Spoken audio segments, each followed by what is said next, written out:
Bonjour à tous les amis, c'est Yota, j'espère que vous allez bien. Pour ma part, ça va super.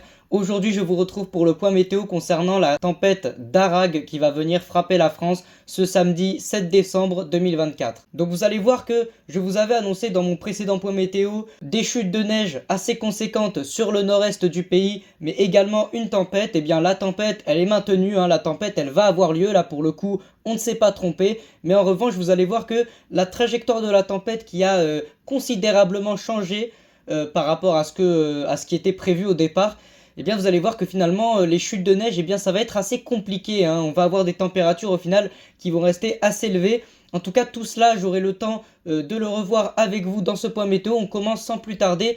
Donc cette fameuse tempête, alors je vais vous mettre l'animation satellite, histoire de pouvoir vous montrer déjà un premier aperçu de ce qui arrive vers la France. À savoir que, eh bien, elle est juste là, cette fameuse tempête Darag. Alors moi, je vais l'appeler la tempête Darag parce que je sais pas trop exactement comment ça se prononce précisément. Donc moi, je vais utiliser cette appellation pour cette grosse tempête, une très très forte tempête qui va frapper l'Irlande dans un premier temps, puis le Royaume-Uni.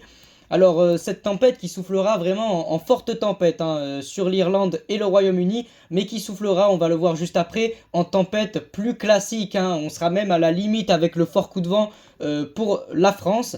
Nous allons voir que on va avoir deux zones, notamment sur le territoire français, qui vont être particulièrement concernées par cette tempête, tandis que le reste du pays sera globalement épargné par les fortes rafales de vent.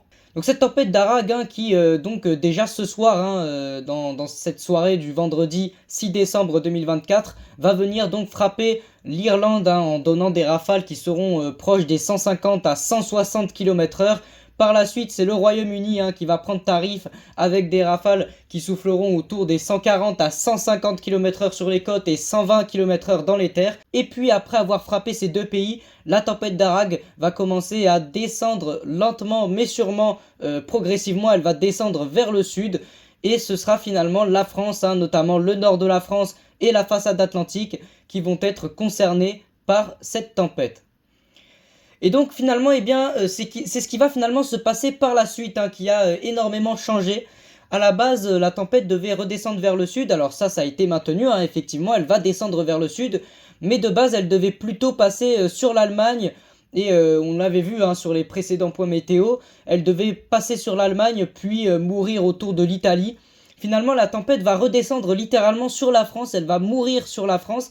Et une tempête, une dépression explosive, comme cette tempête Darag, ça contient des masses d'air qui sont quand même assez douces. Et c'est ce qui fait finalement, c'est le fait qu'elle va rester sur la France du début jusqu'à la fin, vraiment jusqu'à la fin de sa vie. Cette dépression va rester sur le territoire français. Et c'est finalement ce qui fait que les températures vont au final rester assez élevées et que le flux continental très froid qu'on avait espéré pour le début de semaine prochaine n'aura finalement malheureusement pas totalement lieu. Alors ça ne veut pas dire qu'il n'était pas prévu, ça ne veut pas dire que ce flux nordique continental, enfin on était entre le flux nordique et le flux continental, ça ne veut pas dire qu'il n'avait pas de chance d'avoir lieu, effectivement, comme je vous l'ai dit, jusqu'à mercredi il était prévu, je vous avais dit que ça aurait lieu, mais pour le coup il y a eu énormément de changements au niveau des modèles, la tempête qui finalement reste sur la France beaucoup plus longtemps que prévu, jusqu'à la fin de sa vie, littéralement. Donc on a la première dépression, comme prévu, qui est passée cette nuit, qui a apporté quelques bonnes précipitations, notamment sur le sud-ouest et les régions centres. Et donc on a cette première tempête, d'ailleurs, qui s'évacue entre la Belgique, l'Allemagne, globalement. Et on a finalement la tempête Darag qui arrive juste derrière, qui comme vous le voyez en haut à gauche de l'image, donne des rafales de vent sur les côtes du Royaume-Uni qui soufflent à 150 km/h. Donc c'est une forte tempête, mais pas pour tout le monde. Pour le coup, vous allez voir qu'en France, ça va souffler assez fort. D'ailleurs, regardez, on a déjà la Manche qui se retrouve entièrement engloutie par des rafales de vent entre 100 et 110 km/h. Donc ça, ce sera pour samedi matin. C'est vraiment sur l'intégralité de la journée de samedi que cette tempête va se dérouler. Et donc après avoir frappé finalement le Royaume-Uni, la tempête va commencer à redescendre vers la France. Et donc alors, finalement, il va y avoir deux choses à surveiller. Dans un premier temps, nous allons avoir l'ensemble de la moitié nord, enfin surtout l'extrême nord du pays, donc la Bretagne, la Normandie et les Hauts-de-France, c'est vraiment les trois régions, ces trois régions que je viens de citer, c'est les trois régions qui vont être concernées par des rafales tempétueuses, c'est-à-dire des rafales qui devraient être de l'ordre de 120 localement, très localement peut-être en Normandie, 130 km/h sur les côtes, et des rafales qui devraient atteindre au maximum 100 km/h dans les terres, ça pourrait tourner entre 90 et 100, c'est pour ça que je vous dis qu'on est à mi-chemin entre la tempête et le fort coup de vent. Et on va avoir dans un second temps des averses orageuses, les fameuses dont je vous ai parlé tout à l'heure, les fameuses averses orageuses qui elles donc vont venir par le golfe de Gascogne et vont frapper globalement l'ensemble de la façade atlantique, plus particulièrement le sud-ouest, notamment l'Aquitaine et l'Occitanie, les régions du côté de Toulouse, de Bordeaux, les Landes, globalement l'ensemble du sud-ouest, qui donc le sud-ouest va être concerné par ces fameuses averses orageuses, des grains venteux donc. Ces averses, elles devraient donner des rafales sur les côtes qui devraient atteindre les 120 km/h, donc des rafales tempétueuses sous les averses, et des rafales globalement entre 80 et 90 km/h maximum dans les terres. Je pense pas qu'on atteindra quand même les 100 km/h sous les averses orageuses en plein dans les terres. Les 100 km/h en revanche, ils devraient être atteints dans les terres, mais plutôt sur l'extrême nord. Et puis donc, par la suite, cette tempête va commencer donc à redescendre vers le sud. Elle va petit à petit se décreuser, elle va se combler. Les rafales de vent vont souffler encore très fort dimanche matin du côté de la Bretagne. Ça soufflera encore globalement dans les terres à 80-90 et 100 à 110 km/h sur les côtes. Et petit à petit, finalement, c'est l'intégralité de la dépression qui va faiblir. Le ciel de traîne va petit à petit disparaître. Les rafales de vent vont également s'atténuer davantage.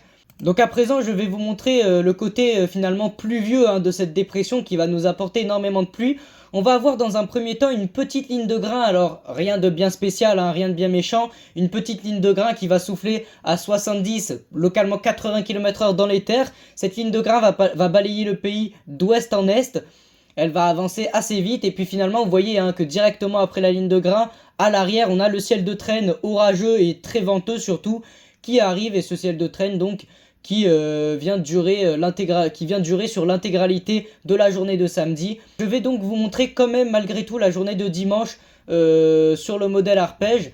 Donc la dépression, après nous avoir concerné samedi, elle continue de nous concerner sur la journée de dimanche. Mais là vous voyez que, mis à part en Bretagne où le vent soufflera encore assez fort, vous voyez que sur l'intégralité du pays, les rafales de vent soufflent beaucoup moins fort et ça va continuer à s'atténuer de plus en plus. Avec donc finalement pour la journée de lundi, il ne restera plus qu'un faible vent de nord à nord-est qui va souffler sur le nord de la France, un petit peu le sud également, mais principalement le nord. Et donc petit à petit, le temps va commencer à se découvrir, les éclaircies vont se faire de plus en plus nombreuses sur la journée de lundi et normalement avec la journée de mardi, écoutez, ce sera globalement le beau temps qui reviendra sur la France.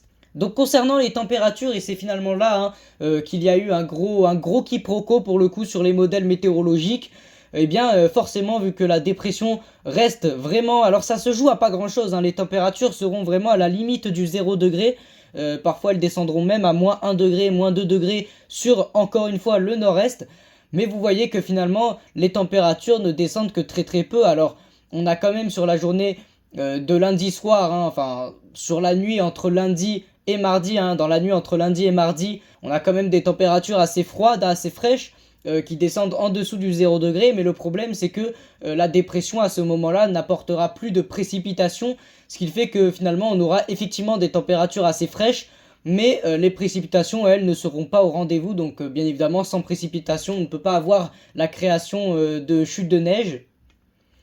Et donc finalement c'est finalement ce problème qu'il y a eu, c'est le fait que la dépression passe vraiment sur la France au lieu de passer plutôt sur l'Allemagne et de terminer sa course en Italie. Et finalement on se retrouve avec des températures au moment où il y a des précipitations. En tout cas les températures sont pour dimanche et pour lundi au-dessus du 0 degré. Voilà, en tout cas, moi j'espère que ce point météo vous aura été bien expliqué. Cette tempête d'Arag aura été un véritable casse-tête hein, au niveau des prévisions.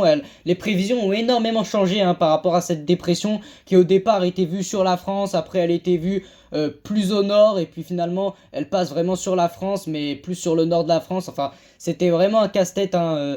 En tout cas, j'espère quand même malgré tout vous avoir plutôt bien expliqué et avoir bien suivi cette situation. Et moi sur ce, je vous dis c'était Yota et je vous souhaite une agréable fin de journée.